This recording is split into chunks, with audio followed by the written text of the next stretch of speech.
இனிமையான நண்பர்களே, அன்புள்ளம் கொண்ட சொந்தங்களே, அனைவருக்கும் வணக்கம்.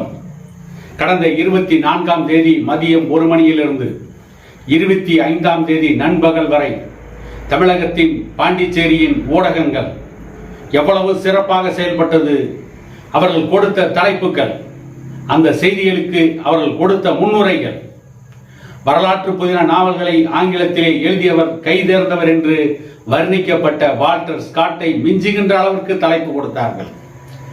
தமிழகத்திலே வரலாற்று புதின நாவல்களை எழுதுவதில் கைதேர்ந்தவர்கள் கல்கியும் சாண்டில்யனும் கோபி மணிசேகரனும் அவர்களுடைய வரலாற்று புதின நாவல்களின் கற்பனையை மிஞ்சுகின்ற வகையில் பல கற்பனை செய்திகளை வெளியிட்டார்கள். இவர்கள் எப்படி வெளியிட்டிருக்கார்கள், இந்த செய்தியை வெளியிட்ட ஊடகங்கள்லாம் எப்படி என்று பார்த்தால், திமுகவின் நாடாளுமன்ற உறுப்பினர் திருச்சி சிவா, அதிமுகவை சேர்ந்த சசிகலா, புஷ்பா என்கின்ற நாடாளுமன்ற உறுப்பினர்களுக்கு பேன் பார்த்ததை எப்படி எழுதினார்களோ, அந்த பேன் பார்த்த சம்பவத்தை எப்படி அவர்கள் சித்தரித்தார்களோ, அதை போல சமீபத்தில்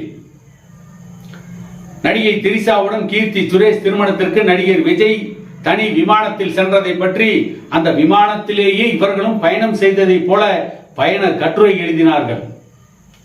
அப்படிப்பட்ட ஊடகங்கள், நடிகைகளின் கட்டிலறை வரை செல்கின்ற ஊடகங்கள், நடிகைகளின் மேக்கப் அறை உள்ளே சென்று அவர்கள் மேக்கப் போடுகின்றதெல்லாம் பார்க்கின்ற ஊடகங்கள், நடிகைகளை பற்றி மட்டுமே எழுதுவது என்று ஒரு வன்மத்தோடு செயல்பட்ட ஊடகங்கள், இன்னும் சொல்ல போனால் தராசு என்கின்ற ஒரு பத்திரிகையின் ஆசிரியர் அவருடைய உயிருக்கு ஜெயலலிதா ஆட்சியில் ஆபத்து ஏற்பட்ட பொழுது தைலாபுரம் தோட்டத்திலே வந்து தஞ்சமடைந்த அந்த தராசு பத்திரிகை ஆசிரியர் சியாம்,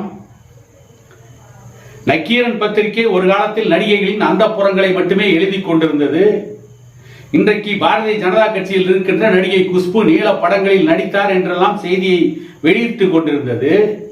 அந்த ஊடகங்கள்லாம் இன்றைக்கு திடீரென்று மனித புனிதராக மாறிவிட்டார்கள். என்றைக்கு என்று கேட்டால், பாண்டிச்சேரியில் பாட்டாளி மக்கள் கட்சியுடைய புத்தாண்டு பொதுக்குழு நடைபெற்ற 24ஆம் தேதி மதியம் 1 மணிக்கு பாட்டாளி மக்கள் கட்சியுடைய நிறுவனர் டாக்டர் ஐயாவிற்கும் பாட்டாளி மக்கள் கட்சியின் தலைவர் அன்புமணி ராமதாஸ் அவர்களுக்கும் ஒரு கருத்து பரிமாற்றம். ஒரு இளைஞரணி நிர்வாகியை நியமிப்பதிலே இருவருக்கும் ஒரு சலசலப்பு, ஒரு சின்ன கருத்து வேறுபாடு. அதை ஊதி ஊதி பெரிதாக்கி நான் சொன்னதை போல வால்டர் ஸ்காட்டை மிஞ்சுகின்ற அளவிற்கு அவர்கள் அந்த செய்திகளுக்கு தலைப்பு கொடுத்தார்கள். அன்புமணிக்கும் ராமதாஸிற்கும் அதிகார போட்டி.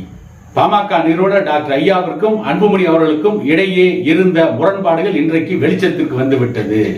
பாட்டாளி மக்கள் கட்சி முரண்பாடுகளின் மொத்த உருவமாக இருக்கிறது என்றெல்லாம் ஊடகங்கள் செய்தி வெளியிட்டுக் கொண்டே இருந்தார்கள். தொடர்ந்து செய்தி வெளியிடுகிறார்கள். அந்த செய்திகளை பற்றி பல ஊடகங்கள் விவாதம் நடத்தி இருக்கிறது. நாம் என்ன கேட்கிறோம்?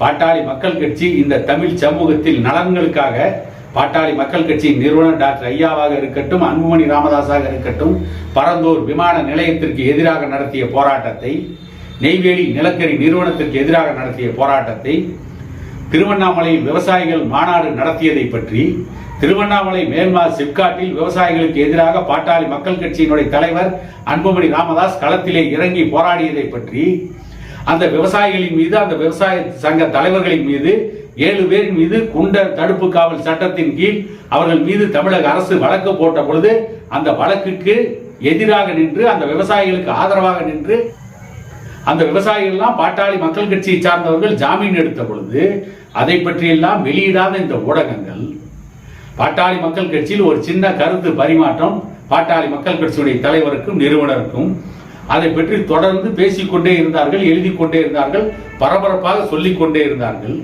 ஒரு கட்சியுடைய உட்கட்சியிலே இருக்கின்ற ஒரு சின்ன சலசலப்பை அது எவ்வளவு பெரிதாக ஊதி பெரிதாக்கி இருக்கிறார்கள். உதாரணத்திற்கு திமுகவுடைய மாநாடு கோவையிலே நடைபெற்றது. அப்பொழுது கலைஞர் கருணாநிதி இருக்கிறார். அந்த மாநாட்டிலே ஸ்டாலினை தலைவராக அறிவிக்க போகிறார்கள் என்ற ஒரு செய்தி வருகிறது.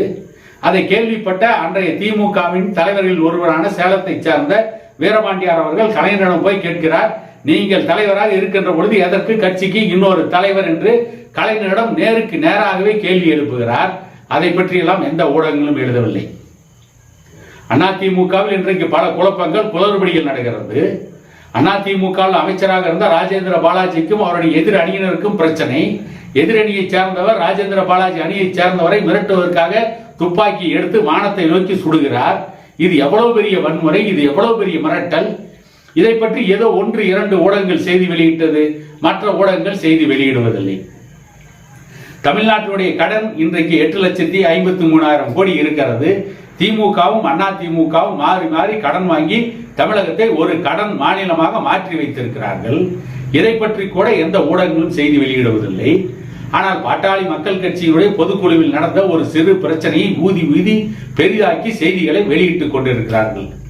அதற்கு அடுத்து இந்த 25ஆம் தேதி பாட்டாளி மக்கள் கட்சியுடைய நிறுவனர் டாக்டர் ஐயாவும் அண்ணன் அன்புமணி ராமதாஸ் அவர்களும் தைலாபுரம் தோட்டத்திலே சந்திக்கிறார்கள். அந்த தோட்டத்திலே என்ன நடக்கும், ஏது நடக்கும், பரபரப்பான ஒரு செய்திகள் கிடைக்கும் என்றெல்லாம் அந்த தோட்டத்தை முற்றுகையிடுகிறார்கள். அத்தனை ஊடகத்தை சார்ந்தவர்களும், தமிழ்நாட்டின் பெரும்பாலான ஊடகத்தை சார்ந்தவர்கள் தைலாபுரம் தோட்டத்திற்குள் ஓட்டமும் நடையுமாக ஓடி குவிகிறார்கள். ஆகா, இங்கே ஏதோ ஒன்று கிடைக்கும், பாட்டாளி மக்கள் கட்சியை சிதைப்பதற்காக பாட்டாளி மக்கள் கட்சியுடைய செய்திகளை தவறாக திரிக்க வேண்டும் என்ற எண்ணத்தில் ஒரு ஊடக கூட்டமே ஓடுகிறது. ஆனால் இவர்கள் எதிர்பார்த்ததை போல அவர்களுக்கு எதுவும் கிடைக்கவில்லை. அந்த சந்திப்பை முடித்துக் கொண்டு வெளியே வந்த பாமகவுடைய தலைவர் அன்புமணி ராமதாஸ் அவர்கள் கேள்வி எழுப்புகிறார். நான் தலைவராக தேர்ந்தெடுக்கப்பட்ட பொழுது இவ்வளவு ஊடகங்கள் வரவில்லை, இன்றைக்கு அத்தனை ஊடகங்களும் வந்து காத்து கொண்டிருக்கிறீர்கள். நீங்கள் எதிர்பார்ப்பதை போல உங்களுக்கு எந்த ஒரு பரபரப்பு செய்தியும் கிடைக்காது. பாட்டாளி மக்கள் கட்சி தன்னுடைய அடுத்த நகர்வை நோக்கி வன்னியர் சங்க மாநாட்டை பற்றி, 10.5% இடஒதுக்கீட்டை பற்றி, தமிழகத்தை சூழ்ந்திருக்கின்ற ஆபத்தான திட்டங்களுக்கு எதிராக எப்படி செயல்படுவது என்பதை பற்றி நாங்கள் ஆலோசனை நடத்தி இருக்கிறோம் என்று சொல்லிவிட்டு அந்த இடத்தை விட்டு அவர் கிளம்பி போய்விட்டார். ஏதோ ஒன்றை எதிர்பார்த்து சென்ற அத்தனை ஊடகங்களும் ஏமாந்து திரும்பினார்கள் என்று சொன்னால் அது மிகையாகாது. இதில் இன்னொரு ஆறுதல் அளிக்கக்கூடிய விஷயம் என்னவென்று கேட்டால், தமிழகத்திலே சமூக நீதி சாய்ந்துவிடக் கூடாது என்பதற்காக தொடர்ந்து போராடி கொண்டிருக்கின்ற பாட்டாளி மக்கள் கட்சி இந்த தமிழ் சமூகத்திற்கு தேவை, இந்த தமிழ் இனத்திற்கு தேவை என்று நினைக்கின்ற சமூக நீதியில் பற்று கொண்டவர்கள் எல்லாம் இந்த மோதல் பாமக நிறுவனர் டாக்டர் ஐயாவிற்கும் அன்புமணி ராமதாசுக்கும் இடையே வந்த கருத்து வேறுபாடு சுமூகமாக முடிவுக்கு வர வேண்டும்.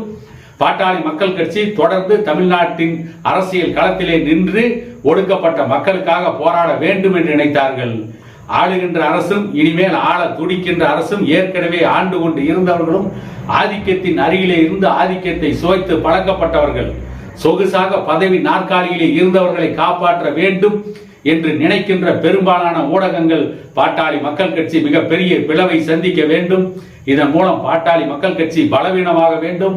இப்படி பாட்டாளி மக்கள் கட்சி பலவீனமாவது ஆளுகின்ற திமுகவிற்கும் ஏற்கனவே ஆண்ட அண்ணா திமுகவிற்கும் மீண்டும் ஆள துடிக்கின்ற அண்ணா திமுகவிற்கும் அது வசதியாக இருக்கும் என்று நினைத்த ஊடகங்கள்லாம் இதை பெரிதுபடுத்தலாம் என்றுதான் 25ஆம் தேதி மதியம் வரை தைலாபுரம் தோட்டத்திலே காத்து கிடந்து ஏமாற்றத்தோடு திரும்பினார்கள் என கூறிக்கொண்டு இன்னொரு காணொலியில் உங்களை சந்திக்கும் வரை உங்களிடமிருந்து விடைபெறுவது உங்கள் எடப்பாடி துரைசாமி.